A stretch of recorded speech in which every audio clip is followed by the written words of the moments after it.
जय हिंद। आज का आपका क्लास होने वाला है एसएससी जीडी के लिए, जिसमें टोटल आपका 80 क्वेश्चन पूछा जाता है। एसएससी जीडी के एग्जाम में टोटल 80 क्वेश्चन पूछा जाता है, जिसमें से हिंदी का 20 प्रश्न पूछा जाता है, मैथ का 20, जीके जीएस का 20 एवं रीजनिंग का 20 प्रश्न पूछा जाता है। टोटल 80 प्रश्न का एग्जाम होता है। और आज का यह क्लास आपके लिए काफी इंपॉर्टेंट होने वाला है, क्योंकि इस वीडियो में आपको एग्जाम में आने वाला प्रश्न बताने वाले। आज का यह क्लास एक वर्दी आपको दिला कर रहेगा। तो आज का आपका पहला सवाल है, राष्ट्रीय विज्ञान दिवस कब मनाया जाता है? काफी इंपॉर्टेंट सवाल है। एसएससी जीडी खुद कहता है कि मैं आपके एग्जाम में दिवस से 4-5 प्रश्न पूछूंगा। मतलब कौन सा दिवस कब मनाया जाता है, इससे संबंधित आपके एग्जाम में 4-5 प्रश्न देखने को मिलता है। तो आप इसको अच्छे से देख लेंगे। राष्ट्रीय विज्ञान दिवस जो मनाया जाता है वह मनाया जाता है 28 फरवरी को। 28 फरवरी को आपका राष्ट्रीय विज्ञान दिवस मनाया जाता है। और भी कुछ इंपॉर्टेंट यहाँ पर आपके लिए लाए हैं, जो आपके एग्जाम में कभी कभी पूछ दिया जाता है। ये भी इंपॉर्टेंट है, मतलब इससे 2-3 इंपॉर्टेंट क्वेश्चन बनता है जो आपके एग्जाम में आने का संभावना है। पहला, राष्ट्रीय खेल दिवस कब मनाया जाता है? 29 अगस्त को राष्ट्रीय खेल दिवस मनाया जाता है। पहले क्लियर कर लीजिए, अगर आपके एग्जाम में पूछे राष्ट्रीय खेल दिवस कब मनाया जाता है तो 29 अगस्त को आपका राष्ट्रीय खेल दिवस मनाया जाता है। ठीक है। राष्ट्रीय एकता दिवस, यह वाला प्रश्न आपके एग्जाम के लिए काफी इंपॉर्टेंट है, आप इसको भी नोट कर सकते हैं। यह सवाल आपके एग्जाम में पूछने का काफी संभावना है, काफी हद तक।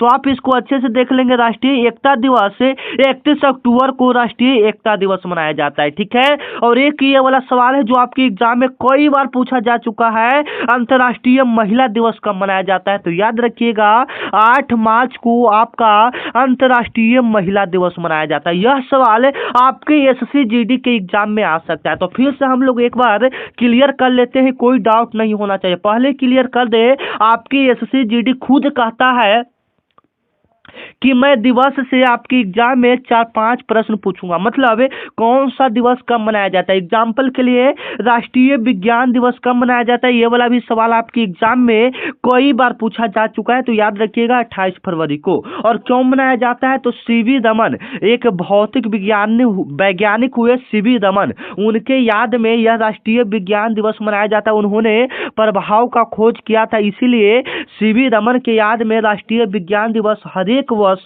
28 फरवरी को मनाया जाता है। याद रखिएगा 5 जून को आपका क्या मनाते हैं? 5 जून को आपका पर्यावरण दिवस मनाते हैं। ये भी काफी इंपॉर्टेंट सवाल है, पर्यावरण दिवस कब मनाया जाता है? तो 5 जून को आपका पर्यावरण दिवस मनाते हैं। ठीक है। चलिए 2 नंबर आपका सवाल है, एसएससी जीडी खुद कहता है कि मैं आपके एग्जाम में संविधान से 4-5 प्रश्न पूछूंगा। संविधान से भी आपके एग्जाम में काफी हद तक प्रश्न पूछे जाते हैं। ये वाला सवाल जो है ये बिल्कुल न्यू एवं आपके एग्जाम में आने वाला प्रश्न है। संविधान सभा में कितने सदस्य था? मतलब पहले जो संविधान सभा का बैठक हुआ था उसमें टोटल कितना सदस्य था? तो उसमें टोटल सदस्य की बात करेंगे 389 था। कितना सदस्य था? 389 था। लेकिन जब भारत का विभाजन हो गया, जब भारत और पाकिस्तान अलग हो गया, उसके बाद संविधान सभा में 299 सदस्य बचे। कितने सदस्य बचे? 299। ये पूछे कि विभाजन के बाद, भारत विभाजन के बाद संविधान सभा में कितने सदस्य थे? तो 299।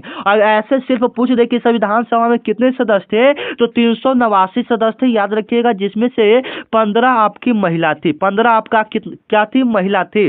संविधान सभा में 389 सदस्य में से 15 आपकी महिला थी। याद रखिएगा। ठीक है। और यहाँ पर एक इंपॉर्टेंट सवाल है, यह वाला सवाल आपके एग्जाम में काफी बार पूछा जा चुका है। संविधान सभा का गठन कब हुआ था? याद रखिएगा 1946 ईस्वी में संविधान सभा का पहली बैठक हुआ था। अगर पूरी डेट की बात करेंगे तो 9 दिसंबर 1946 ईस्वी को संविधान सभा का पहला बैठक हुआ था, और वहां से ही आपका संविधान बनना स्टार्ट हो गया था। ठीक है। संविधान बनने में टोटल जो समय लगा था, याद रखिएगा, कभी कभी ये वाला भी सवाल आपके एग्जाम में पूछ लिया जाता है। तो याद रखिएगा 2 साल 11 माह 18 दिन का समय लगा था संविधान संविधान को लिखने में, संविधान को बनने में टोटल जो समय लगा था 2 साल 11 माह 18 दिन का समय लगा था आपका। इसका जनक किसको कहा जाता है? तो डॉक्टर राजेंद्र प्रसाद जी को संविधान सभा मतलब संविधान का जनक कहा जाता है। ठीक है, एक और भी इंपॉर्टेंट क्वेश्चन है कि संविधान सभा का अध्यक्ष कौन है? संविधान का अध्यक्ष कौन कहलाते हैं? तो याद रखिएगा डॉक्टर राजेंद्र प्रसाद।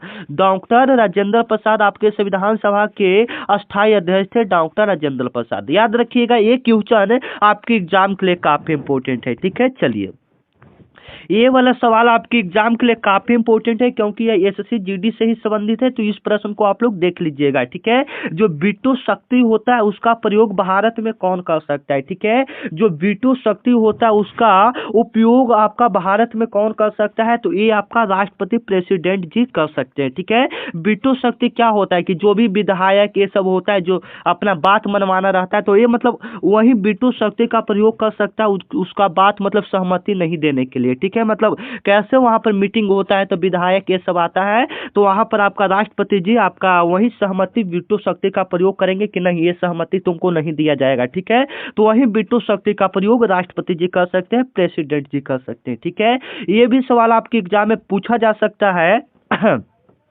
कि वर्तमान राष्ट्रपति कौन है? भारत के वर्तमान राष्ट्रपति कौन है? आप लोग कमेंट में बताइएगा। एवं भारत का सबसे पहला राष्ट्रपति कौन थे ये भी याद रखिएगा। तो भारत का सबसे पहला राष्ट्रपति आपका डॉक्टर राजेंद्र प्रसाद थे। क्या था? डॉक्टर राजेंद्र प्रसाद थे, याद रखिएगा। डॉक्टर राजेंद्र प्रसाद आपका भारत का पहला फर्स्ट प्रेसिडेंट थे, याद रखिएगा।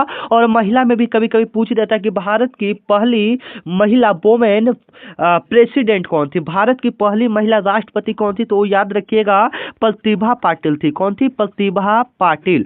प्रतिभा पाटिल आपकी भारत की फर्स्ट वुमेन प्रेसिडेंट थी। ठीक है, जो कि आपका सन 2007 ईस्वी में ये बनी थी। प्रतिभा पाटिल भारत की पहली महिला राष्ट्रपति कब बनी थी? 2007 ईस्वी में बनी थी, याद रखिएगा। क्लियर कीजिएगा, यहाँ से सारे प्रश्न आपके एग्जाम में आने का संभावना है। ठीक है, आपको क्लास कैसा लग रहा है एक बार कमेंट में जरूर बताइएगा कि हाँ सर आपका क्लास खराब लग रहा है, अच्छा लग रहा है, जो भी लग रहा है आपको एक बार कमेंट में जरूर बताइएगा कि हाँ सर आपका क्लास जो है अच्छा लग रहा है। ठीक है, एक बार कमेंट में जरूर बताइएगा आपको मेरा क्लास कैसा लग रहा है। ठीक है, चलिए भारत का पहला परमाणु प्रशिक्षण कहाँ हुआ था? भारत का पहला परमाणु प्रशिक्षण कहाँ हुआ था? ये वाला सवाल आपकी एसएससी जीडी में कई बार पूछा जा चुका है। इसको हम मतलब कहें अगर हम जब तक इसको देखे हैं 3 से 4 बार प्रश्न यह एसएससी जीडी में घुमा फिरा कर पूछ दिया है। ठीक है, तो याद रखिएगा भारत का जो पहला परमाणु प्रशिक्षण हुआ था वह आपका पोखरण में हुआ था। पोखरण अब कहाँ में है भाई?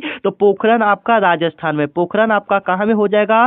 राजस्थान में हो जाएगा। और पहला परमाणु प्रशिक्षण जो हुआ था वह आपका पोखरण में हुआ था और वो कहाँ में है? राजस्थान में है। ये भी पूछेगा कि कब हुआ था। मान लीजिए ये सवाल ना पूछ दे कि भारत का, क्योंकि देखिए सिलेबस का कोई पता नहीं है कहाँ से प्रश्न डाल दे। ठीक है, तो भारत का पहला परमाणु प्रशिक्षण जो हुआ था वह आपका हुआ था, याद रखिएगा 18 मई। पूरी डेट हम लोग क्लियर कर लेते हैं क्योंकि कोई दिक्कत नहीं रहना चाहिए। ठीक है, और यहाँ पर लाल थोड़ा कर लेता है। 18 मई 1974 ईस्वी को आपका भारत का पहला परमाणु प्रशिक्षण किया गया था पोखरण में, जो कि आपका राजस्थान में। उसका नाम क्या था? जो भारत का पहला परमाणु प्रशिक्षण किया गया था उसका नाम था, याद रखिएगा, उसका नाम आपका स्माइलिंग बुद्धा था। क्या नाम था उसका? स्माइलिंग बुद्धा था, याद रखिएगा। स्माइलिंग बुद्धा उसका नाम था। जो भारत का पहला परमाणु प्रशिक्षण किया गया था उसका नाम था स्माइलिंग बुद्धा नाम था। ठीक है, याद रखिएगा, काफी इंपॉर्टेंट सवाल है। ठीक है और भारत का जो पहला एक और सवाल बनता है कि भारत का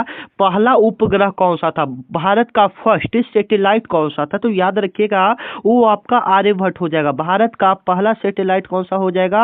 आर्यभट्ट हो जाएगा, जिसको लॉन्च किया गया था, याद रखिएगा 9 अप्रैल 1975 ईस्वी को भारत में पहली बार आर्यभट्ट जो आपका उपग्रह है उसको लॉन्च किया गया था, याद रखिएगा। ठीक है, चलिए 5 नंबर आपका सवाल है सौरमंडल से आपकी एसएससी जीडी में एक दो सवाल देखने को मिलता है। तो यह सवाल आपकी एसएससी जीडी के लिए काफी इंपॉर्टेंट है। पहले हम आपको क्लियर कर दें, इस वीडियो में आपको जीके का 20 क्वेश्चन क्लियर करेंगे, उसके बाद हिंदी का 20 क्वेश्चन, उसके बाद मैथ का 20 क्वेश्चन, उसके बाद रीजनिंग का 20 क्वेश्चन। तो कोशिश कीजिए कि जो जीके का 20 क्वेश्चन करवा रहे हैं उसमें से 10, 11, 12 सही हो जाए ताकि आपका सिलेक्शन संभव है। ठीक है, अगर 10, 12 सही कर रहे हैं तो आपका सिलेक्शन एक तरफ से मैं कहूँ तो संभव है। ठीक है, अगर मेहनत करते हैं तो इस बार का वर्दी आपके नाम होगा। ठीक है, तो चलिए, निम्नलिखित में से कौन सा ग्रह है जो सूर्य से सबसे अधिक दूरी पर है? ठीक है, निम्नलिखित में से कौन सा ग्रह सबसे सूर्य से सबसे अधिक दूरी पर है? सबसे दूर पर आपका नेपच्यून हो जाता है। क्या हो जाता है? नेपच्यून। नेपच्यून हम लोग किसको बोलते हैं? वरुण ग्रह को बोलते हैं, जिसको सौर मंडल का 8वां ग्रह कहा जाता है। सौर मंडल का सबसे 8वां ग्रह कौन सा है? तो वरुण हो जाता है। वरुण, वरुण को हम लोग ठंडा ग्रह भी कहते हैं। वरुण को हम लोग क्या कहते हैं? ठंडा ग्रह भी हम लोग वरुण को कहते हैं। याद रखिएगा, नेपच्यून। ठीक है, सबसे अधिक दूरी पर है। और सबसे पास ग्रह कौन सा है? बुध है, याद रखिएगा। और यहाँ पर सबसे बड़ा सौर मंडल का सबसे बड़ा ग्रह बृहस्पति हो जाता है, याद रखिएगा। ठीक है, अगर आप चाहते हैं कि जो भी एसएससी का क्लास हो सबसे पहले आपको पता चले और जो भी पीडीएफ डाला जाए ग्रुप में वो आपको मिले, तो आप मेरे व्हाट्सएप ग्रुप को ज्वाइन कर लेंगे। ठीक है, कैसे ज्वाइन करना है मैं अभी आपको एक नंबर दूंगा। ठीक है, उस नंबर पर आपको एसएससी लिखकर मैसेज करना है। एसएससी लिखकर मैसेज करना है। क्योंकि एसएससी लिखकर मैसेज क्यों करना है? क्योंकि देखिए अभी बहुत सारा का क्लास चल रहा है, जैसे में बीएसएससी हो गया, होमगार्ड हो गया, यूपी होमगार्ड वाला का क्लास चल रहा है। तो आप एसएससी लिखकर मैसेज करेंगे तो आपके पास एसएससी वाला का लिंक जाएगा। ठीक है, तो अभी जो अभी नंबर देंगे उसका स्क्रीनशॉट लेकर रख लीजिएगा, क्योंकि क्लास पहले इंपॉर्टेंट है। ठीक है, क्लास को पूरा देखना है। तो 9334517119 यह मेरा व्हाट्सएप नंबर है। इस पर आपको एसएससी लिखकर मैसेज करना है। इधर से मेरे तरफ से आपके पास एक लिंक जाएगा एसएससी का, जिस पर क्लिक करेंगे तो आप ग्रुप में ज्वाइन हो जाएंगे। ठीक है, तो जुड़ना चाहते हैं तो आप इस नंबर पर एसएससी लिखकर मैसेज कर दीजिएगा। फिलहाल क्लास को पूरा देखिए, क्योंकि क्लास आपके लिए काफी इंपॉर्टेंट है। बाद में भी आप जुड़ सकते हैं, ठीक है, लेकिन क्लास आपके लिए काफी इंपॉर्टेंट है। ठीक है, चलिए अमरावती स्तूप किस राज्य में स्थित है? काफी इंपॉर्टेंट सवाल है एसएससी के लिए। कभी कभी ऐसा एक सवाल डाल देता है, अमरावती स्तूप किस राज्य में? तो ये याद रखिएगा, जो अमरावती स्तूप है ये आपका आंध्र प्रदेश में है। ये आपका कहाँ में है? आंध्र प्रदेश में, वो भी कृष्णा नदी के तट पर है। कृष्णा नदी के तट पर ये आपका अमरावती स्तूप है, जो कि आंध्र प्रदेश में है। याद रखिएगा, कभी कभी ऐसा पूछ लेता है, जैसे में कभी कभी सांची स्तूप भी पूछ लेता है कि सांची स्तूप कहाँ है, तो इसको भी आप लोग क्लियर कर लीजिएगा। ठीक है, चलिए 7 नंबर आपका सवाल है कि मानव शरीर में इंसुलिन हार्मोन का स्राव किस अंग से होता है? ठीक है, याद रखिएगा कि मानव शरीर में इंसुलिन हार्मोन का स्राव किस अंग से होता है? काफी इंपॉर्टेंट सवाल है। तो याद रखिएगा, मानव शरीर में जो इंसुलिन हार्मोन का स्राव होता है वो आपका अग्नाशय से होता है। वो क्या से होता है? अग्नाशय से होता है। और मैं वादा करता हूं कि अगर आप इस क्लास को पूरा देख लेते हो तो यकीनन मानिए कि ये वाला प्रैक्टिस सेट से आपके एग्जाम में बहुत सारा प्रश्न देखने को मिलेगा। तो आज आपका प्रैक्टिस सेट कह सकते हैं तो पहला होने वाला है। ठीक है, अगर आप चाहते हैं कि आपको डेली ऐसे प्रैक्टिस सेट मिले तो चैनल को आप लोग क्या कर लीजिएगा? सब्सक्राइब कर लीजिएगा, क्योंकि यह चैनल आपका बड़े भाई की तरह है। जब तक आपका एग्जाम नहीं होगा हरदम आपके साथ रहेंगे। डेली इस चैनल पर आपको एक एक क्लासेज मिलेगा एसएससी का, जो कि आपके एग्जाम के लिए काफी इंपॉर्टेंट होगा। तो चैनल को आप लोग क्या कर लीजिएगा? सब्सक्राइब कर लीजिएगा। अपना बड़ा भाई मान के हम आपके सपोर्ट में हरदम खड़ा रहेंगे। ठीक है, चलिए यहाँ पर आपका क्लियर कर दिया, अग्नाशय इसका राइट आंसर हो जाएगा। ठीक है, चलिए ये ऐसा एक सवाल आता है कि भारत का राष्ट्रीय जलीय जीव कौन सा है? भारत का राष्ट्रीय जलीय जीव कौन सा है? आप लोग इसका जवाब कमेंट में बताइएगा। भारत का राष्ट्रीय जलीय जीव कौन सा है? तो हो जाएगा आपका, क्या हो जाएगा बताइए? तो कमेंट में बहुत अच्छा कमेंट आ रहा है आप लोग का, ऐसे ही जवाब आना चाहिए। बिल्कुल, चलिए तो ये भी हम लोग देख लेते हैं कि भारत का जो राष्ट्रीय जलीय जीव डॉल्फिन है, उसको राष्ट्रीय जलीय जीव कब घोषित किया गया? तो वो याद रखिएगा, 2009 ईस्वी में जो डॉल्फिन है उसको भारत का राष्ट्रीय जलीय जीव घोषित किया गया। याद रखिएगा, भारत का राष्ट्रीय जलीय जीव कब घोषित किया गया? 2009 ईस्वी में इसको घोषित किया गया। याद रखिएगा, ठीक है, ये वाला भी सवाल इंपॉर्टेंट है। मान लीजिए कि भारत का राष्ट्रीय जलीय जीव न पूछ दे कि कब घोषित किया गया डॉल्फिन को, तो 2009 ईस्वी में। ठीक है, काफी इंपॉर्टेंट सवाल है। ठीक है, आप इसको देख लीजिएगा। ठीक है, चलिए अगला आपका सवाल है कि निम्न में से कौन सा युग रामायण काल से संबंधित है? ऐसा कौन सा युग है जो आपका रामायण काल से संबंधित है? मतलब रामायण के मतलब कौन सा समय में हुआ था, ये आपसे पूछ रहा है। तो ये आपका कहा जाता है त्रेता युग। ये आपका क्या कहा जाता है? त्रेता युग। बी वाला ऑप्शन आपका क्या हो जाएगा? बिल्कुल राइट हो जाएगा। ठीक है, त्रेता युग से आपका रामायण संबंधित है। और कभी कभी आपके एग्जाम में क्या पूछ देता है कि रामायण जो है इसके रचयिता कौन है, इसके लेखक कौन है, रामायण के लेखक कौन है। ठीक है, तो आप इसको भी देख लीजिएगा। रखिएगा रामायण के लेखक कौन है, ये भी याद रखिएगा महाभारत के लेखक कौन है। ये दोनों सवाल आपके एग्जाम के लिए काफी इंपॉर्टेंट है, कभी कभी पूछ दिया जाता है, ऐसे तो आएगा नहीं लेकिन होता है कभी कभी। एक बार डाल दिया गया था कि रामायण के लेखक कौन है, और महाभारत वाला भी याद रख लीजिएगा क्योंकि रामायण महाभारत सब एक जैसा ग्रंथ है, तो इससे संबंधित प्रश्न आपके एग्जाम में देखने को मिलेगा। ठीक है, चलिए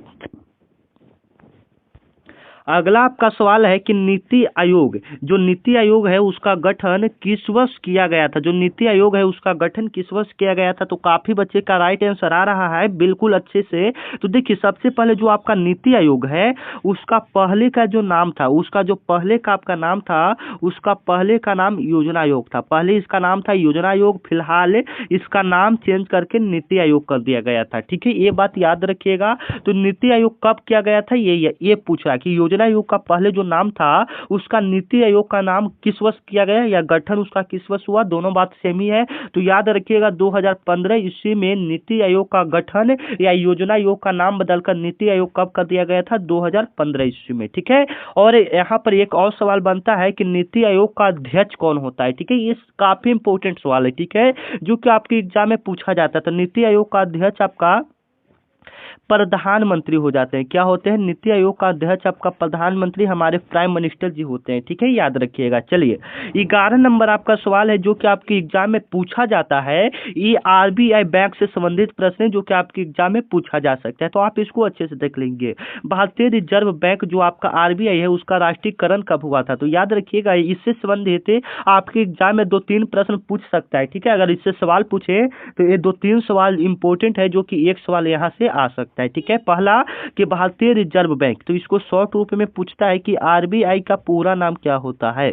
आरबीआई का पूरा नाम क्या होता है, तो याद रखिएगा भारतीय रिजर्व बैंक होता है या रिजर्व बैंक ऑफ इंडिया होता है। ठीक है, सेकंड इससे सवाल बनेगा कि इसका राष्ट्रीयकरण कब हुआ। इसका राष्ट्रीयकरण तो दिया है, इसका स्थापना कब हुआ। इसका स्थापना आपका हुआ था 1935 ईस्वी में। इसका स्थापना 1 अप्रैल 1935 ईस्वी में आरबीआई बैंक का स्थापना हुआ था। अब इसका राष्ट्रीयकरण की भी हम लोग बात कर लेते हैं, तो इसका राष्ट्रीयकरण आपका हुआ था 1949 ईस्वी में। आरबीआई बैंक का जो राष्ट्रीयकरण आपका हुआ था वह हुआ था 1949 ईस्वी में। क्लियर रखिएगा, आज का यह क्लास आपके लिए काफी वरदान साबित होगा। ठीक है, आज के क्लास के अंदर आपको एसएससी जीडी का निचोड़ देने वाले हैं। ठीक है, अगर आप इस क्लास को पूरा देख लेते हैं तो यकीनन मानिए कि यह क्लास आपके लिए बहुत काम आएगा। ठीक है, और अभी तक चैनल को आप लोग सब्सक्राइब नहीं किए हो तो एक बार क्या बोलते हैं, चैनल को आप लोग सब्सक्राइब कर लीजिए क्योंकि यह चैनल आपके बड़े भाई के जैसा है। ठीक है, चलिए ब्लड ग्रुप ओ जो आपका है उससे क्या कहा जाता है, तो देखिए ब्लड ग्रुप जो ओ है,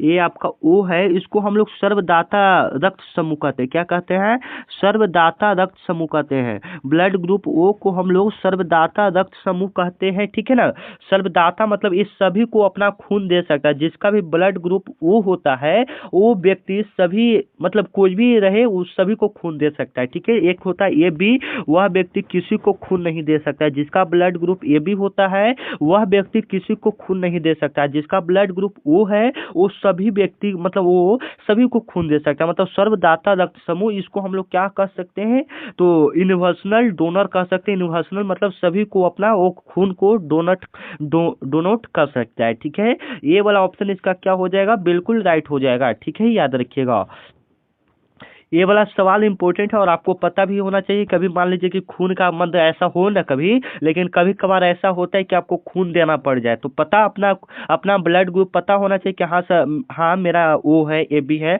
अगर आपका ओ है तो बिल्कुल अच्छा व्यक्ति है, आप बहुत ही अच्छा व्यक्ति हैं, आप किसी की मदद कर सकते हैं अपना खून देकर। ठीक है, चलिए अगला प्रश्न है कि 13 नंबर आपका सवाल है जो आपके एग्जाम में पूछ सकता है।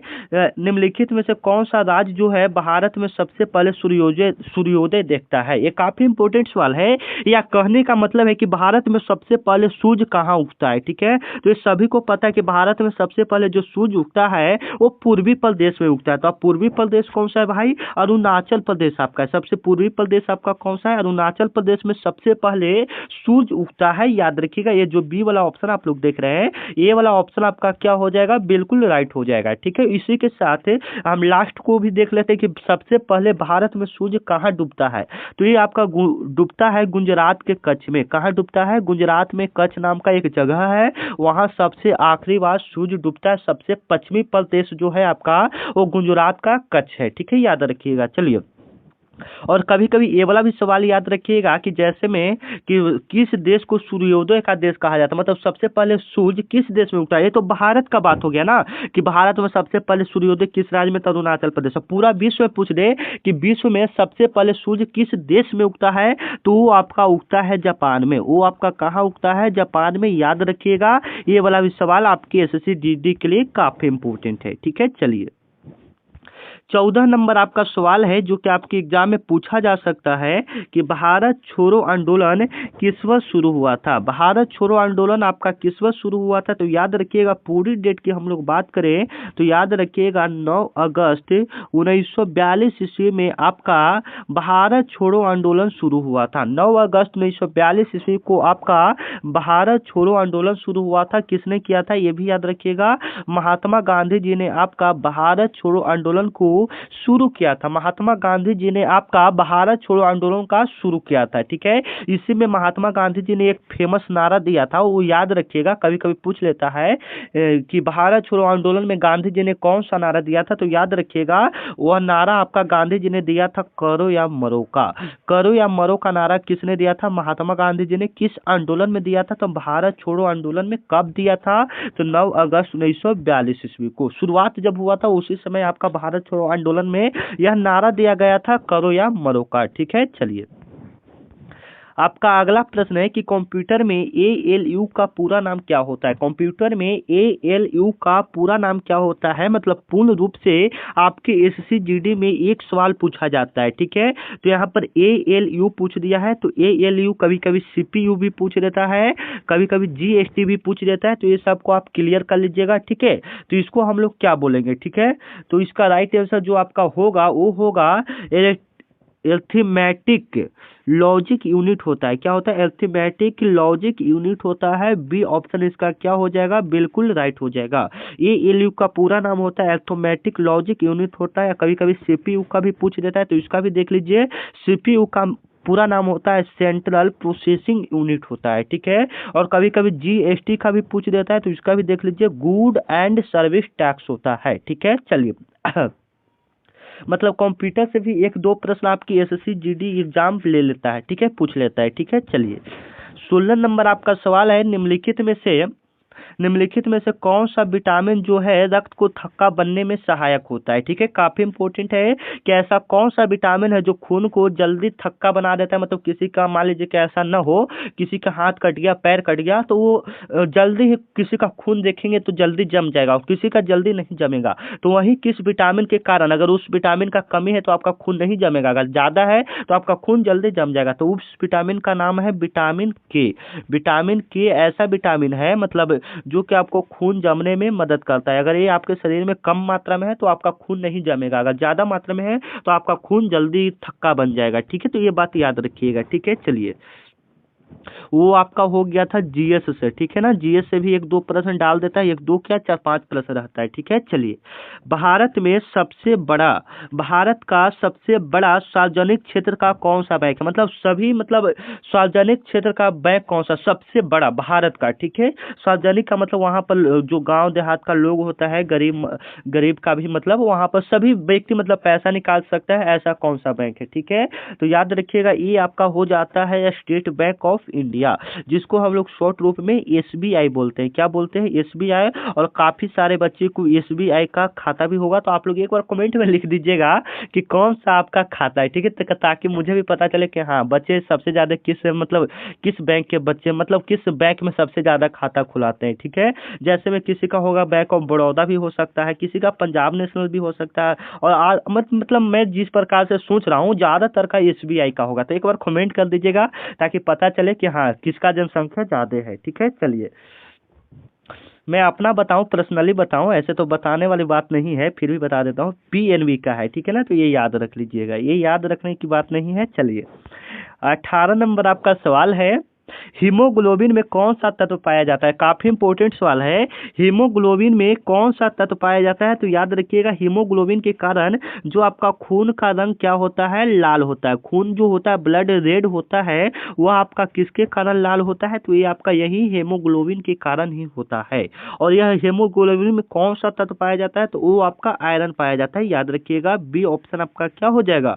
बिल्कुल राइट हो जाएगा। ठीक है, चलिए 19 नंबर आपका सवाल है, निम्नलिखित में से कौन सा राज्य चाय का बागान कहलाता है? निम्नलिखित में से कौन सा ऐसा राज्य है जिसको चाय का बागान कहता है? मतलब सबसे ज्यादा चाय कहाँ होता है आपका? तो ये बात याद रखिएगा, सबसे ज्यादा जो चाय आपका होता है वो होता है आपका असम में। सबसे ज्यादा चाय कहाँ होता है? असम में। गोल्ड ऑफ असम, जैसे में कभी कभी चाय का देखेंगे तो उस पर लिखा रहता है गोल्ड ऑफ असम, मतलब असम का सोना किसे कहा जाता है? तो चाय को कहा जाता है। एकदम सबसे ज्यादा जो खेती किया जाता है असम में, वो आपका चाय का ही होता है। ठीक है, जैसे में कहाँ कहीं कहीं चाय का हो गया, कहीं पर धान का हो गया, कहीं पर गेहूं पर। जैसे में पंजाब में सबसे ज्यादा जो खेती किया जाता है, ऐसे सभी चीज का होता है लेकिन सबसे ज्यादा गेहूं का उपज होता है। ठीक है, तो ऐसा है यहाँ पर असम में सबसे ज्यादा चाय का बागान है, सबसे ज्यादा चाय का खेती किया जाता है, गोल्ड ऑफ असम। ठीक है, चलिए आपका नेक्स्ट प्रश्न है कि माउंट एवरेस्ट को नेपाल में किस नाम से जाना जाता है? ये वाला सवाल मैं आपको कई बार रिपीटेड करवा चुका हूँ एवं रिपीटेड प्रश्न है, आपकी एसएससी जीडी के एग्जाम में आ सकता है। तो माउंट एवरेस्ट को नेपाल में हम लोग जो कहते हैं, ये कहते हैं सागर माथा कहते हैं। क्या कहते हैं? सागर माथा कहते हैं नेपाल में माउंट एवरेस्ट को। हम लोग इसको अपना नाम में जानते हैं माउंट एवरेस्ट, लेकिन इसको नेपाल में जो माउंट एवरेस्ट है यह नेपाल का ही पर्वत है, नेपाल में ही माउंट एवरेस्ट है। ठीक है, तो वहां पर इसको सागर माथा के नाम से जाना जाता है। और यही माउंट एवरेस्ट को हम लोग चीन में अगर आप चले जाएंगे तो चीन में इसी पर्वत को चोमोलुंगमा के नाम से जानते हैं। किस नाम से जानते हैं? चोमोलुंगमा के नाम से जानते हैं। इसी पर्वत को हम लोग नेपाल में किस नाम से नेपाल में तो सागरमाथा हो गया, चीन में इसी पर्वत को हम लोग चोमोलुंगमा के नाम से जानते हैं। याद रखिएगा, इसी पर्वत को हम लोग किस नाम से जानते हैं?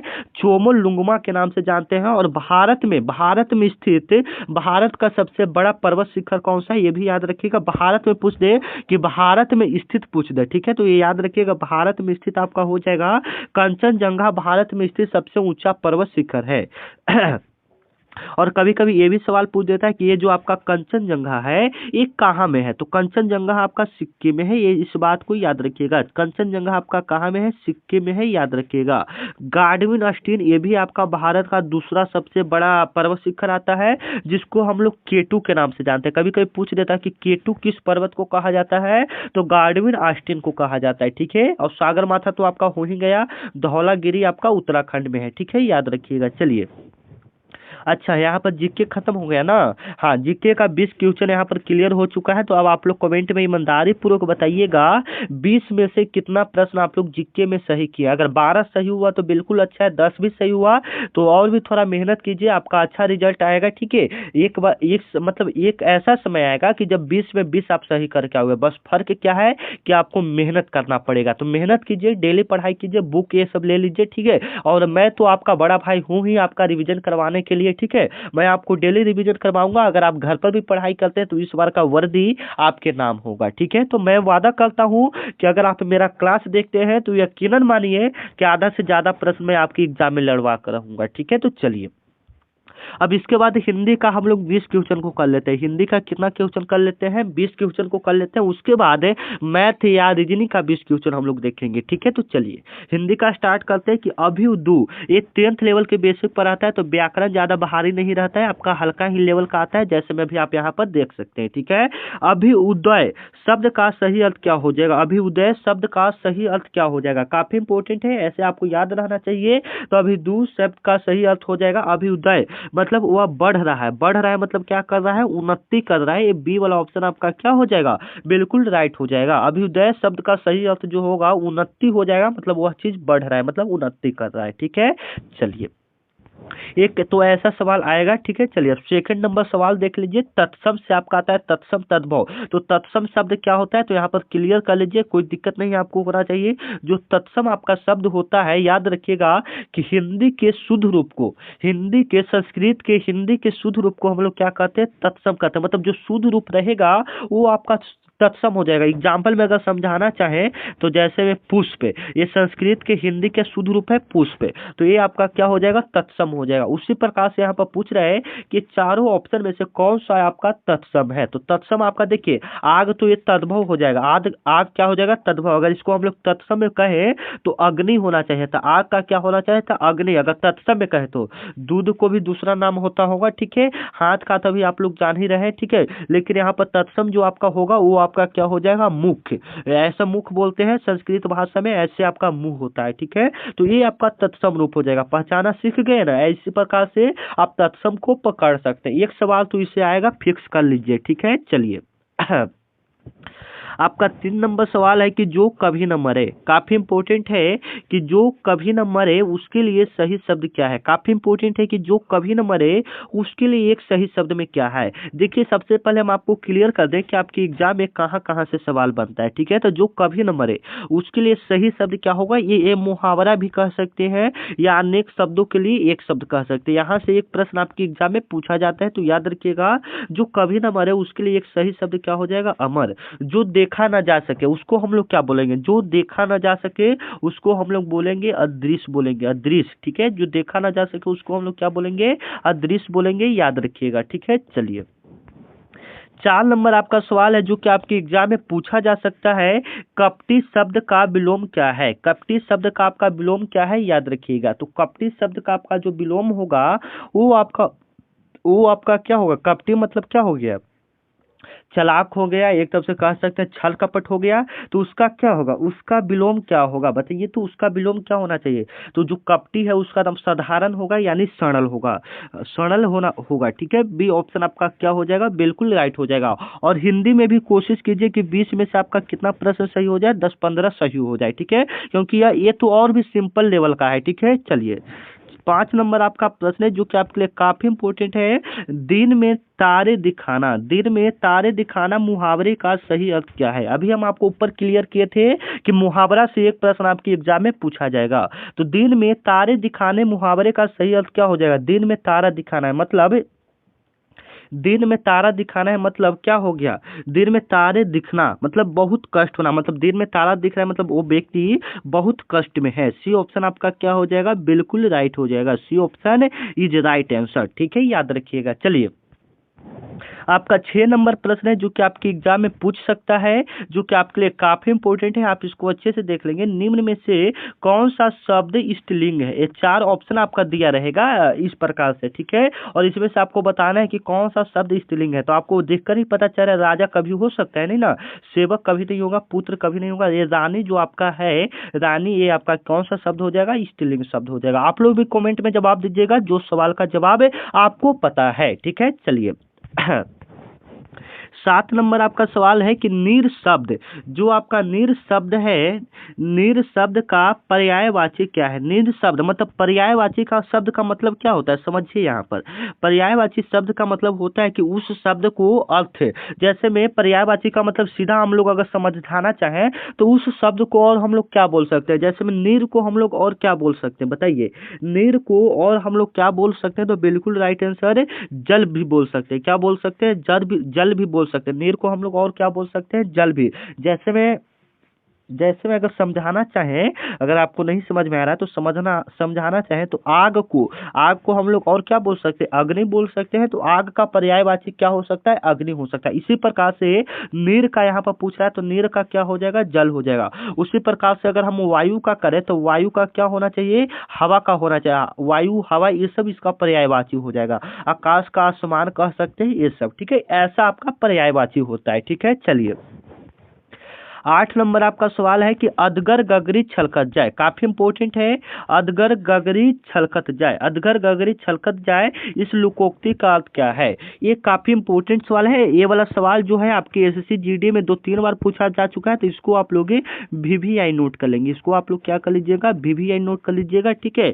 तो अधगर गगरी छलकत जाए मतलब कम ज्ञान में दिखावा करना। मान लीजिए कि किसी व्यक्ति को कम ज्ञान है, वो बहुत फोकता है, एक तरफ से हम अपने भाषा में कहें तो, ठीक है। तो ये आपका हो जाएगा बी वाला ऑप्शन आपका क्या हो जाएगा, इसका बिल्कुल राइट हो जाएगा, कम ज्ञान में दिखावा करना, ठीक है। चलिए 9 नंबर आपका सवाल है जो कि आपके लिए काफी इंपॉर्टेंट है कि कृतक शब्द का विलोम क्या होता है। कृतक शब्द का आपका विलोम क्या हो जाएगा, याद रखिएगा।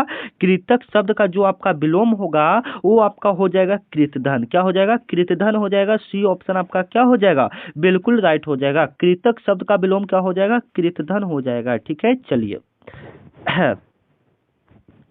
10 नंबर आपका सवाल है जो कि आपके एग्जाम में पूछा जा सकता है। इसको आप लोग अच्छे से देख लीजिएगा। निम्नलिखित में से कौन सा वाक्य अशुद्ध है। ऐसा एक प्रश्न आपके एग्जाम में, एसएससी जीडी के एग्जाम में देखने को मिल सकता है कि निम्नलिखित में कौन सा वाक्य शुद्ध है अशुद्ध है, ये आपको देखने को मिलेगा शुद्ध अशुद्ध से। ठीक है, तो देखिए इसमें कौन सा अशुद्ध है। आत्म समान सही लिखा हुआ है, पहले क्लियर कीजिए। तो आत्म समान सही लिखा हुआ है, ठीक है। दायित्व सही लिखा हुआ है, ठीक है। चलिए, और उत्तरदायित्व भी सही लिखा है, लेकिन ये वाला उत्तरदायित्व ये आपका गलत है। ये डी ऑप्शन आपका क्या हो जाएगा, बिल्कुल अशुद्ध शब्द हो जाएगा। ठीक है, चलिए 11 नंबर आपका सवाल है कि जो पढ़ा लिखा न हो, जो पढ़ा लिखा न हो उसके लिए एक शब्द में क्या होगा। जो पढ़ा लिखा नहीं हो उसके लिए एक शब्द में क्या होगा, बताइएगा आप लोग। ठीक है, तो जो पढ़ा लिखा न हो उसके लिए एक शब्द क्या होगा, बताइए। अनपढ़ होगा, अनपढ़ होगा, या निरक्षर होगा, या अशिक्षित होगा, या सभी होगा। तो बिल्कुल अच्छी बात है, ये डी ऑप्शन इसका क्या हो जाएगा, बिल्कुल राइट हो जाएगा। ऐसे ही कमेंट आना चाहिए आप लोग का, ठीक है ना। चलिए, जो पढ़ा लिखा ना हो तो क्या हो जाएगा, वह व्यक्ति अनपढ़ हो जाएगा, वह निरक्षर हो जाएगा, उसको अशिक्षित भी बोल सकते हैं, यानी सब है ही है। तो डी ऑप्शन क्या हो जाएगा, बिल्कुल करेक्ट हो जाएगा। ठीक है, चलिए 12 नंबर आपका सवाल है कि कमल का पर्यायवाची नहीं है। इसमें कौन सा ऐसा शब्द है जो कमल का अर्थ नहीं हो सकता है। ठीक है, तो पंकज कमल का ही अर्थ होता है, नीरज भी हम लोग कमल को ही बोलते हैं, सरोज हम लोग कमल को ही बोलते हैं, लेकिन यहाँ पर जो नील है, नील हम लोग कमल को नहीं बोल सकते, उसका पर्यायवाची नहीं है। डी ऑप्शन आपका क्या हो जाएगा, बिल्कुल राइट। अगर कमल का पूछ दे तो हम लोग पंकज भी बोल सकते हैं, उसको नीरज भी बोल सकते हैं, सरोज भी बोल सकते हैं, लेकिन नील नहीं बोल सकते हैं। ठीक है, चलिए अगला आपका सवाल है जो कि आपके लिए काफी इंपॉर्टेंट है।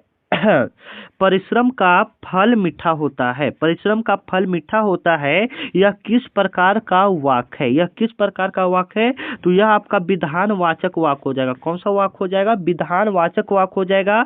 ये ऑप्शन इसका क्या हो जाएगा, बिल्कुल राइट हो जाएगा। ठीक है, चलिए 14 नंबर आपका सवाल है जो कि आपके एग्जाम में पूछा जा सकता है। स्वदेश शब्द में कौन सा समास है। स्वदेश शब्द में आपका कौन सा समास है। ठीक है, तो स्वदेश शब्द में आपका जो समास हो जाएगा, देखिए यहाँ पर अगर हम लोग इसको अच्छे से करें, अगर पहचानना सीख लें, तो देखिए यहाँ पर स्वदेश लिखा हुआ है, तो स्वदेश का अर्थ कैसे निकलेगा, तो स्व और देश दोनों का अर्थ होना चाहिए। जिसमें दोनों का अर्थ हो जाए, जिसमें दोनों शब्द प्रधान हो, वो आपका तत्पुरुष समास होता है। वो आपका क्या होता है, तत्पुरुष समास होता है। तो याद रखिएगा 14 का सी ऑप्शन बिल्कुल राइट हो जाएगा। स्वदेश कौन सा शब्द हो जाएगा, तत्पुरुष समास हो जाएगा। द्वंद्व क्या होता है, बीच में जिसमें योजक चिन्ह लगा रहता है, जैसे में माता और बीच में ये वाला चिन्ह देखिए पिता। इस प्रकार से जब भी बीच में योजक चिन्ह, इसको योजक चिन्ह बोलते हैं। ठीक है, जब भी ये लगा रहे इसको हम लोग द्वंद्व समास कहते हैं। ठीक है, बिल्कुल अच्छी बात है। चलिए ऐसे जवाब आना चाहिए आप लोग का, ठीक है ना। बिल्कुल अच्छे बच्चे यहाँ पर आप लोग क्लास को यहाँ तक देखें, बहुत ही अच्छी बात है। चलिए और भी ज़्यादा नहीं है, अब रीजनिंग का हम लोग 20 प्रश्न को फटाफट क्लियर करेंगे। ठीक है, चलिए अब बालक खेल रहा है, वाक्य में कौन सा क्रिया है। ठीक है, बालक खेल रहा है, वाक्य में आपका कौन सा क्रिया हो जाएगा, बताइए। बालक खेल रहा है, वाक्य में आपका कौन सा क्रिया होगा, तो खेल रहा है, क्रिया क्या होता है, क्रिया का मतलब काम होता है। तो काम क्या हो गया, खेलना। खेलना यहाँ पर क्या हो गया, काम हो गया। तो खेल रहा है, डी ऑप्शन आपका क्या हो जाएगा, बिल्कुल राइट हो जाएगा। ठीक है, चलिए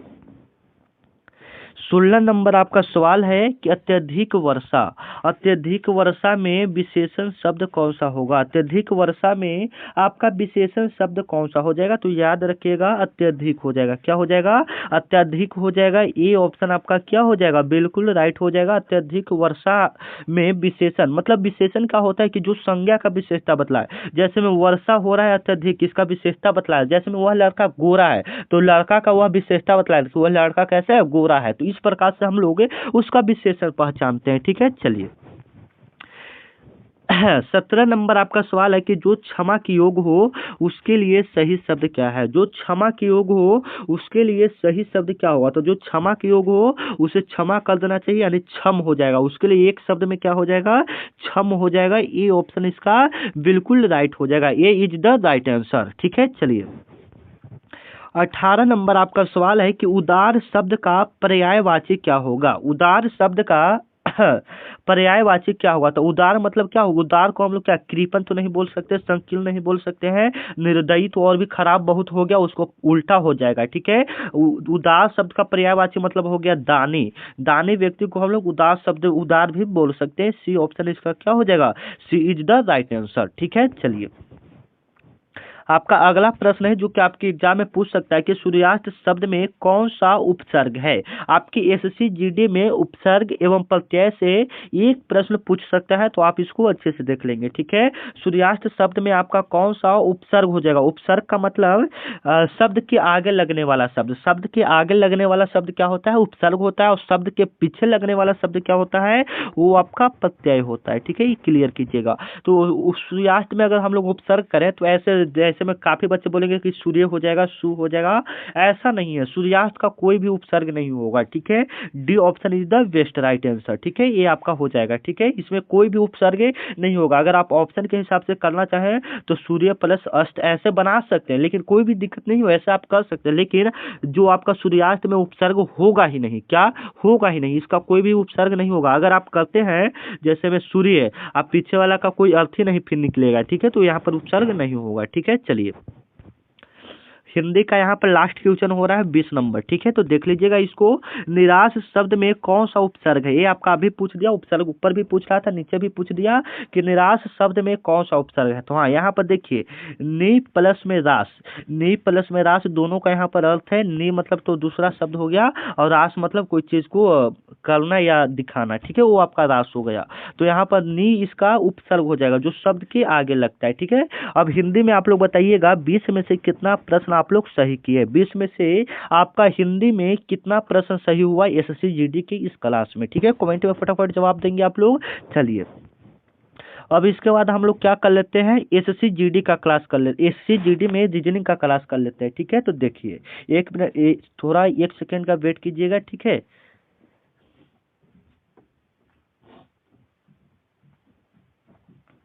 हाँ तो देखिए अब आपका आ गया रीजनिंग का 20 प्रश्न। तो इसमें भी कोशिश कीजिए आप लोग कम से कम 15 या 10 सही हो जाए। ठीक है, अगर इतना भी सही करें तो बिल्कुल अच्छी बात है, और मेहनत कीजिए, आपका सिलेक्शन इस बार जरूर होगा। ठीक है, तो श्रृंखला को पूरा करना है 2, 6, 12, 20। ये तो सिंपल लेवल का पूछ दिया है, इससे थोड़ा टफ लेवल का आपके एग्जाम में पूछा जाएगा। ठीक है, तो मतलब आपको सिंपल लेवल का बनाने आएगा तभी आप टफ लेवल को सॉल्व कर सकते हैं। ठीक है, तो ये वाला पहले बताइए तो दिमाग लगाकर क्या हो सकता है। 2 से 6 बढ़ रहा है, फिर 12, फिर 20, मतलब कितना कितना का गैप जा रहा है, कितना कितना का अंतर हो रहा है। तो 2 से 6 यानी 4 का बढ़ रहा है, 4 हो रहा है, फिर 4 से 6 मतलब 6, मतलब बढ़ाते जा रहा है, 4, 6, फिर 8, फिर 8 से कितना हो जाएगा, 10 हो जाएगा। तो 20 और 10 कितना हो जाएगा, अगर 20 में 10 ऐड करते हैं तो टोटल आपका कितना हो जाएगा, 30 हो जाएगा।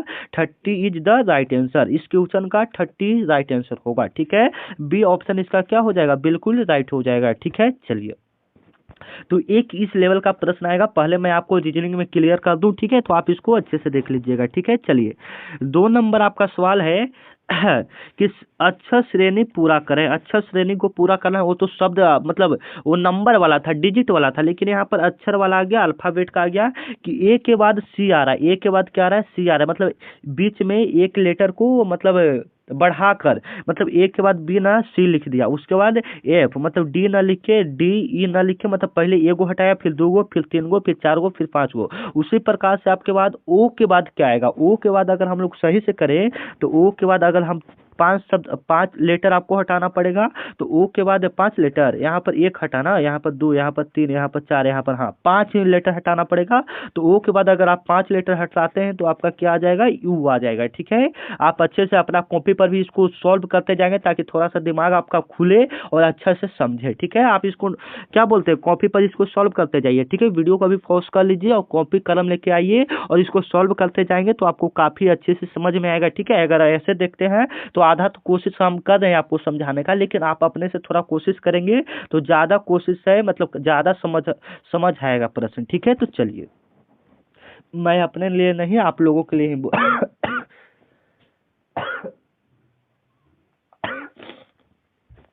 चलिए,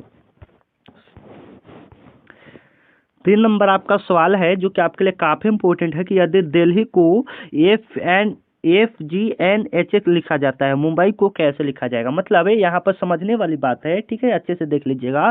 डी के बाद आपका एफ आ रहा है, डी के बाद क्या आ रहा है, एफ, डी के बाद एफ, मतलब DEF,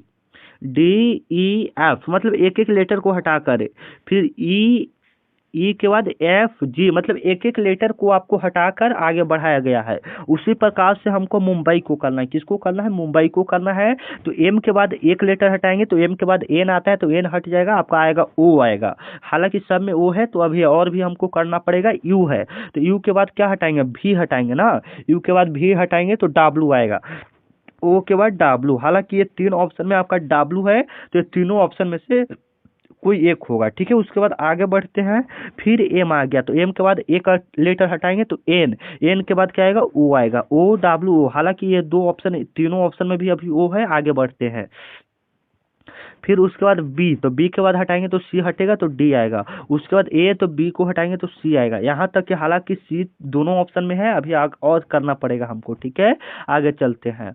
उसके बाद आई है ना, तो आई के बाद जे को हटाएंगे तो क्या आएगा, मतलब OWODC क्या आएगा। हालांकि ये ऑप्शन दोनों सेम ही यहाँ पर टाइप हो गया है। ठीक है, तो उससे कोई दिक्कत की बात नहीं है, आपका ऑप्शन ऐसा एग्जाम में नहीं रहेगा, आपका कोई एक ही ऑप्शन रहेगा। तो इस प्रकार से आप लोग रीजनिंग के प्रश्नों को सॉल्व कर सकते हैं, थोड़ा अपना दिमाग लगाकर। इसीलिए मैं आपको बोला था कि आप कॉपी लेकर आइए, अच्छे से सॉल्व करेंगे तो आपको ज़्यादा समझ में आएगा। इसमें क्या रहा, एक एक लेटर को हटाकर आपका आगे बढ़ाया जा रहा है, सेम इसी प्रोसेस इसमें भी आपको करना है, तो आपका बी वाला राइट आंसर हो जाएगा। ठीक है, चलिए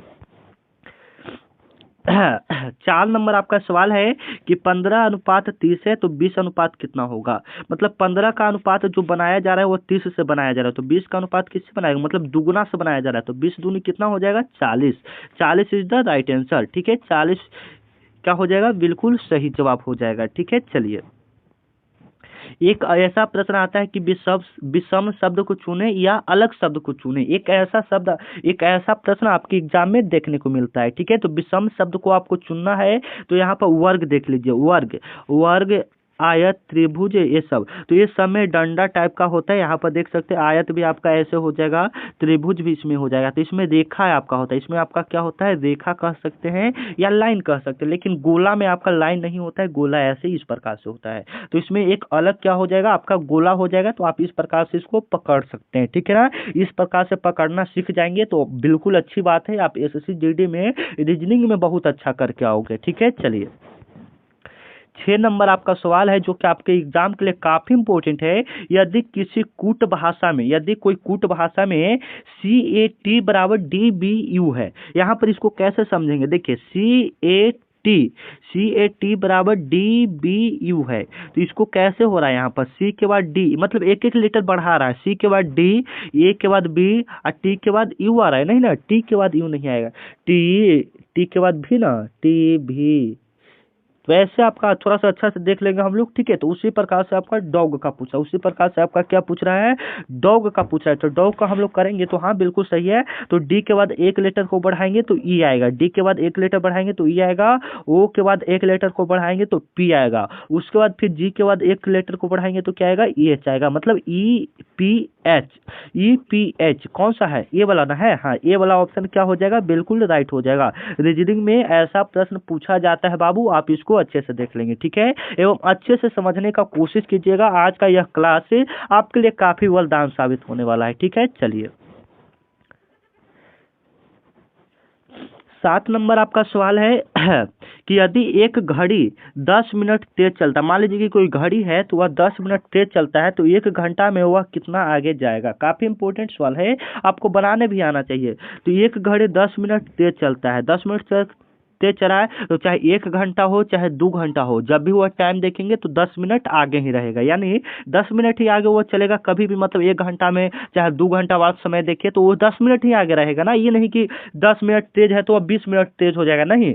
अगर आप मान लीजिए कि अभी मान लीजिए कि 10:30 हो रहा है, 10 बज के कितना मिनट हो रहा है, 30 मिनट हो रहा है, तो जब आप 11 बजे भी देखेंगे तो 11 बज के मतलब 10 मिनट फास्ट ही रहेगा, ठीक है। 11 बजे भी देखेंगे तो वही बात पूछ रहा है यहाँ पर, ठीक है। चलिए 8 नंबर आपका सवाल है जो कि आपके एग्जाम में पूछा जा सकता है। ऐसा एक प्रश्न है आपके एग्जाम में पूछा जाता है कि यदि 8 आदमी एक काम को 15 दिनों में करता है तो 12 आदमी वही काम को कितना दिनों में पूरा करेगा। काफी इंपॉर्टेंट सवाल है, आप इस प्रश्न को सॉल्व करना सीख जाइए ट्रिक की मदद से। कैसे हम लोग करेंगे आप यहाँ पर देख सकते हैं, ट्रिक लिखकर इसको हम लोग सॉल्व करते हैं एकदम शॉर्ट में 1 सेकेंड के अंदर, ठीक है। तो देखिए 8 आदमी पूछ रहा है कि 8 आदमी एक काम को 15 दिनों में, तो सबसे पहले उसको मल्टीप्लाई यानी उसको क्या बोलते हैं, गुना के रूप में लिख दीजिए, ठीक है। इसको हम लोग गुना के रूप में लिख देंगे, बट्टा कर देंगे इसको। बट्टा में 12 मैन पूछ रहा है, 12 आदमी पूछ रहा है तो बट्टा में आपको कितना कर देंगे, 12 कर देंगे। अब इसको हम लोग कट करेंगे, अगर आपको काटने आता है तो ऐसे आप काट सकते हैं। 3 से कटेगा 15 15 बार में 5 बार में, और 3 से 12 कटेगा 4 बार में, ठीक है। मतलब 3 से 15 आपका 5 बार में कटेगा, और 3 से 12 आपका कितना बार में कटेगा, 4 बार में कटेगा, और 4 से 4 से 8 आपका कितना बार में, 2 बार में। तो 2 मल्टीप्लाई 5 होगा तो कितना हो जाएगा, 10 आपका हो जाएगा। 10 इज द राइट आंसर हो जाएगा। आप यहाँ पर देख सकते हैं हम लोग कैसे काटे हैं, फिर से हम लोग समझ लेते हैं, ठीक है। सबसे पहले अगर इस प्रकार से प्रश्न रहे तो सबसे पहले ऊपर वालों को गुना कर दीजिए, 8 गुना 15 कर दीजिए, हिंदी भाषा में समझिए, फिर बट्टा में 12। तो 3 से काटेंगे 5 बार में, 3 से 12 काटेंगे 4 बार में, 4 से 8 काटेंगे 2 बार में, 2 25 कितना आंसर हो जाएगा, 10 हो जाएगा। 10 बिल्कुल सही जवाब होगा, ठीक है। ए ऑप्शन क्या हो जाएगा, बिल्कुल राइट हो जाएगा, ठीक है। चलिए 9 नंबर आपका सवाल है जो कि आपके एग्जाम में पूछ सकता है कि श्रृंखला में अगला अंक क्या होगा। श्रृंखला में आपका अगला अंक पूछ रहा है कि श्रृंखला में अगला अंक क्या होगा, 1 4 9 16 का अगला पद क्या होगा, 1 4 9 16 का अगला पद क्या होगा, बताइए। ये अभी आपको ऊपर क्लियर करवाए थे कि एक ऐसा प्रश्न आपके एग्जाम में पूछा जा सकता है, ठीक है। तो 1 4 9 16 का अगला पद होगा, तो यहाँ से देखिए तो 3 बढ़ रहा है ना, 3 के बाद फिर कितना बढ़ रहा है, 3, 1 में 3 तो 4, फिर 5 बढ़ रहा है, मतलब 2 बढ़ रहा है, फिर 5 से 7 तो 2 बढ़ रहा है, 1 3 5 7 9। अब कि मैं 16 से कितना बढ़ेगा, 9, तो 16 9 कितना 25 हो जाएगा, बिल्कुल राइट आंसर हो जाएगा, ठीक है। चलिए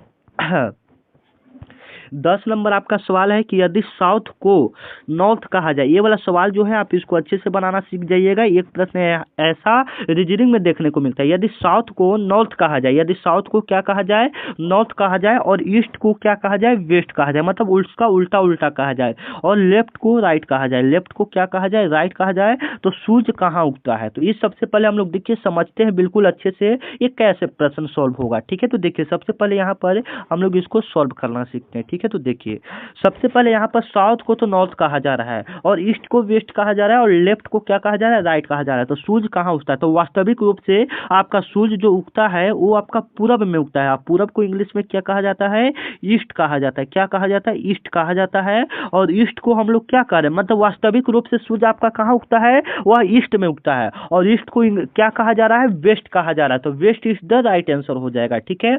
ऐसे आपको पकड़ना रहता है। तो बी ऑप्शन है इसका क्या हो जाएगा, बिल्कुल राइट हो जाएगा। या पूछता आपसे क्या पूछता, चलिए ये तो यहाँ पर क्लियर हो गया। चलिए सेकंड नंबर आपका क्वेश्चन है 11 नंबर, यदि पुस्तक बराबर ज्ञान है, यदि पुस्तक बराबर क्या है, ज्ञान है, तो भोजन बराबर क्या होगा।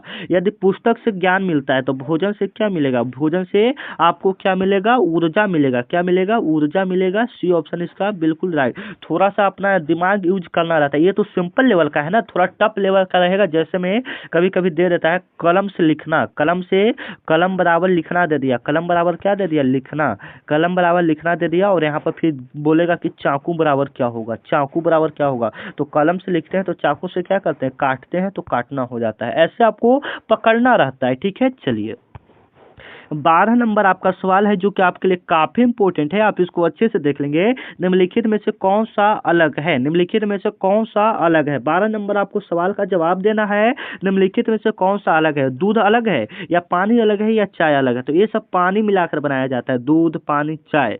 और लेकिन ये जूस जो है आपका किसी चीज का जूस, संतरा का हो गया, वो आपका सिर्फ फल का ही जो भी करेंगे उसमें पानी नहीं मिलाया जाता। तो juice is the right answer. ठीक है, डी ऑप्शन इसका क्या हो जाएगा, बिल्कुल करेक्ट हो जाएगा। D is the right answer, D is correct answer. ठीक है, चलिए आपका 13 नंबर सवाल है जो कि आपके लिए काफी इंपॉर्टेंट है। ये सवाल आपको सॉल्व करने आना चाहिए क्योंकि ये सवाल आपके एग्जाम के लिए काफी इंपॉर्टेंट है कि यदि एक पंक्ति में खड़े लोगों में जो एक पंक्ति है, मान लीजिए कि यहाँ से एक पंक्ति बनाया गया है, इसमें जो खड़ा लोग है उसमें राम, जो राम मान लीजिए कि बीच बीच में राम है, ठीक है, वहां से बाएं से सातवां है, जो बायां है इसका लेफ्ट राइट कौन सा हो जाएगा बताइए। तो इसका जो बाएं हो जाएगा इस साइड हो जाएगा, इस साइड इसका बाएं हो जाएगा और इस साइड इसका दाएं हो जाएगा। पहले एक कंफर्म आपको करना है कि दाएं बाएं किस साइड होगा, उसके बाद ऐसे प्रश्नों को हम लोग सॉल्व करते हैं। तो राम बाएं से मतलब इधर से सातवां स्थान पर है, मान लीजिए कि यहाँ सातवां स्थान आ रहा है, यहाँ कौन सा स्थान आ रहा है, यहाँ पर आपका सातवां स्थान आ रहा है। और दाएं से मतलब इस साइड से वह 8वां स्थान पर है, वो कितना स्थान पर है, 8वां स्थान पर। तो मान लीजिए कि यहाँ चाहे यहाँ यहाँ आपका 8वां स्थान हो जाएगा। ठीक है, तो वहाँ पूछ रहा है वहां पर पूछ रहा है कि कुल कितने लोग हैं, वहां पर कुल कितने लोग हैं। तो 8 और 7 कितना हो जाएगा, 15, जिसमें एक आपका राम हो जाएगा। तो वहां पर टोटल जो लोग होगा वह कितना हो जाएगा, 14 हो जाएगा। 15 को तो लोग है लेकिन राम को छोड़ाकर वहां पर लोग पूछ रहा है कुल कितने लोग हैं, तो 14 लोग हैं। ठीक है, इस बात को याद रखिएगा। 13 का ए ऑप्शन क्या हो जाएगा, बिल्कुल राइट हो जाएगा। ठीक है, चलिए नेक्स्ट प्रश्न की ओर हम लोग चलते हैं। ये वाला प्लस प्रश्न आपको आना चाहिए। ये वाला सवाल आप लोग बताइए तो क्या इसका राइट आंसर होगा। 3 बराबर 27 किया हुआ है, 3 बराबर 27 कैसे आ सकता है। हाँ, तो 3 का आप लोग क्यू कीजिएगा तो 27 आ जाएगा। ठीक है, 3 का क्यू इक्वल 27। उसी प्रकार से 4 का क्यू होगा तो इक्वल कितना आ जाएगा, 4 का क्यू 4 इंटू 4 इंटू 4 तो 16 इंटू 4 हो जाएगा तो 64 आ जाएगा। कितना आ जाएगा, 64 इज द राइट आंसर होगा। किधर है, A option is the right answer. ठीक है, 64 इसका राइट आंसर हो जाएगा। अगर हम समझाना चाहें तो 3 का क्यू करेगा, मतलब इसका 3 का घन किया है तो 3 का घन कितना होता है, 27 होता है, और 4 का घन कितना होता है, 64 होता है। इस बात को याद रखिएगा। ठीक है, चलिए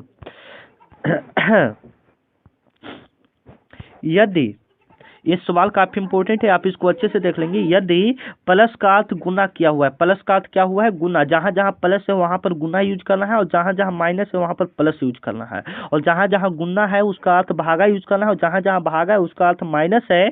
तो ये आपका क्वेश्चन दिया है, उसको सॉल्व करके आपको दिखाना है। तो देखिए कैसा हम इसको सॉल्व करते हैं। 8 सबसे पहले आप प्लस है तो प्लस का अर्थ क्या है, गुना, तो गुना हम लोग कर देंगे प्लस में 4। उसके बाद माइनस है, माइनस का अर्थ प्लस है तो प्लस कर देंगे 2।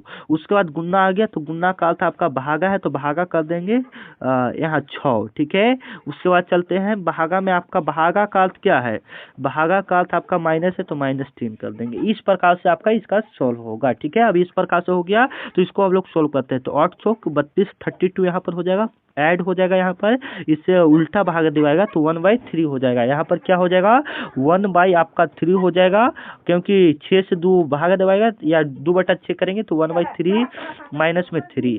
अब यहाँ से ये आपका एलसीएम टाइप का निकलेगा तो 3 यहाँ पर आएगा, यहाँ पर जगह नहीं है, आप लोग समझने का कोशिश कीजिएगा। ठीक है, तो यहाँ पर होगा जब आपका तो 32 आपका 96 आ जाएगा, प्लस में 1 आ जाएगा, माइनस में 9 आ जाएगा। ठीक है, तो यहाँ पर अब हम ऐड करेंगे तो 97 माइनस 9 तो आपका बचेगा 96। 96 कैसे बचेगा, 97 हो गया ना, 97 86 बचेगा ना, 86/3 ये आपका कटेगा नहीं है। ठीक है, तो आप इस प्रकार से इसको समझ कर सॉल्व कीजिएगा। हो सकता है कि यहाँ पर कहीं पर मिस्टेक हो गया है क्योंकि ऑप्शन में का आंसर नहीं आ रहा है। ठीक है, तो हो सकता है कहीं पर मिस्टेक हो गया हो तो आप कॉपी पर इसको बनाकर सॉल्व करके ये आंसर कमेंट कर दीजिएगा। हम आपके कमेंट को पिन कर देंगे ताकि कोई भी बच्चा इस सवाल को देखे तो उसका गलत आंसर ना हो। ठीक है, तो आप लोग अगर इसका अच्छे से सॉल्व कर पा रहे हैं, अगर आपका ऑप्शन देख लीजिए, ऑप्शन क्या है, तीन गो ऑप्शन है ना, हाँ 3 ऑप्शन में से देख लीजिए, कोई अगर आता है तो आप इसका सॉल्व करके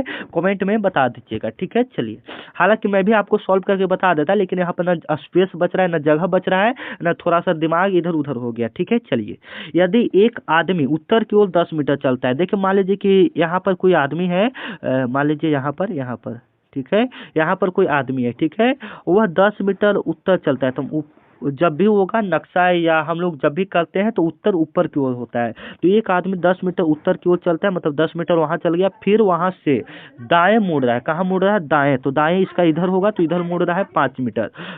अब वह प्रारंभिक दूरी से किस दिशा में, मतलब यहाँ से चला तो वह पूछ रहा है कि प्रारंभिक दूरी से वह किस दिशा में, तो यह कौन सा दिशा है बताइए, तो यह कोना वाला कौन सा दिशा हो जाएगा, पूरब और उत्तर, और क्या हो जाएगा, पूरब, उत्तर पूरब दिशा में, ठीक है, उत्तर पूरब दिशा में है ना, हाँ ये option is the right answer हो जाएगा, ठीक है। चलिए तो इस प्रकार से आप इसको पकड़ कर बना सकते हैं, ठीक है। चलिए, 17 नंबर आपका सवाल है कि पिता का पुत्र से सही संबंध क्या है जो माता से है, पिता का पुत्र से सही संबंध क्या है जो माता से, पिता का तो पुत्र है, वही संबंध माता से क्या होगा, तो माता से भी वही हो जाएगा, पुत्र का ही होगा, मतलब पिता का पुत्र से संबंध है तो माता का भी पुत्र से ही होगा, मतलब पिता का बेटा है तो माँ का भी बेटा होगा, ये option is the right answer हो जाएगा। इस प्रकार से, मतलब ये तो सिंपल लेवल है, इसमें ज़्यादा कोई दिमाग की बात नहीं है, इससे थोड़ा सा टफ आपके एग्जाम में पूछा जाएगा, जैसे में कि यदि रमेश का भाई उसका पिता है, और तो उसकी ऐसे ऐसे करके थोड़ा बड़ा क्वेश्चन करके आपके एग्जाम में पूछा जाता है, ठीक है। अगर अभी नीचे देखिए शायद आ जाए तो अभी हम आपको करवा देते हैं, ठीक है। चलिए, यदि सभी फूल गुलाब है, यदि सभी फूल क्या है, गुलाब है, एक प्रश्न ये लिख लीजिए, ऐसा एक प्रश्न आपकी एसएससी जीडी में रीजनिंग में देखने को मिलता है, तो आप इसको नोट कर लीजिएगा, यह प्रश्न एक प्रश्न आपके एग्जाम में एकदम सेम हूबहू यही प्रश्न देखने को मिलेगा, ठीक है। तो यदि सभी फूल गुलाब है तो कुछ फूल लाल है तो क्या होगा, मतलब यदि सभी गुलाब का फूल है और सभी फूल लाल है और कुछ फूल लाल है, सॉरी कुछ फूल लाल है, तो इसका सही सेंटेंस, सही वाक्य क्या बनेगा, तो क्या बनेगा, सभी गुलाब लाल है, सभी गुलाब लाल है, नहीं कुछ लाल है ना, तो चलिए कुछ गुलाब लाल है, ये भी बिल्कुल गलत, कोई फूल गुलाब नहीं है, कोई गुलाब लाल नहीं है, ये भी नहीं होगा, निश्चित नहीं किया जा सकता है, मतलब यहाँ पर क्या होना चाहिए था, अगर हम इसको करते तो सभी गुलाब का फूल नहीं, कुछ लाल नहीं, सभी फूल गुलाब है ना, तो कैसे बनता है, कोई निश्चित नहीं किया जा रहा, हाँ ये ऑप्शन बिल्कुल सही दिया है, कोई निश्चित नहीं किया जा सकता, ये वाक्य नहीं बन रहा है, ठीक है। आपको सजाना रहता है जैसे में कि कुछ जो फूल है गुलाब का वो सभी लाल है, ऐसा कुछ करना रहता, तो लेकिन यहाँ पर कोई निश्चित नहीं हो रहा है, तो D is the right answer हो जाएगा, ठीक है। चलिए, आपका अगला प्रश्न है 19 नंबर प्रश्न है, आप इसको देख लीजिएगा कि 5, 10, 15, 20 का अगला पद क्या होगा, 5, 10, 20, 40 का अगला पद क्या होगा, ठीक है। आप लोग बताइएगा 5, 10, 20, 40 का अगला पद क्या होगा, ये वाला बहुत ही इंपॉर्टेंट सवाल है, तो आप इसको अच्छे से देख लेंगे, ठीक है। क्या होगा इसका राइट आंसर, क्या होना चाहिए, ठीक है, बताइए आप लोग।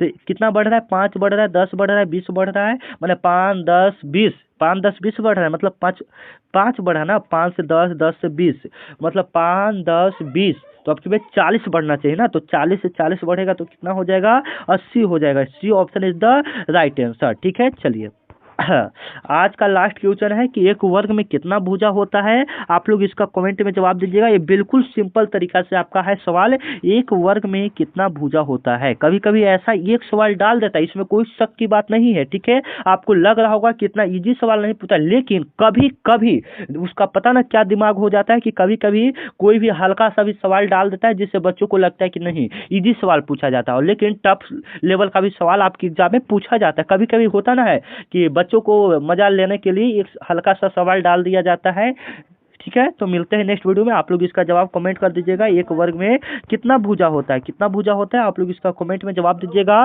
तो मिलते हैं नेक्स्ट वीडियो में, तब तक के लिए जय हिंद। इस बार का वर्दी आपके नाम है, एसएससी जीडी के इस क्लास को पूरा देखे हैं तो आपका तहे दिल से शुक्रिया करना चाहते हैं। मिलते हैं नेक्स्ट वीडियो में, तब तक के लिए जय हिंद, जय भारत।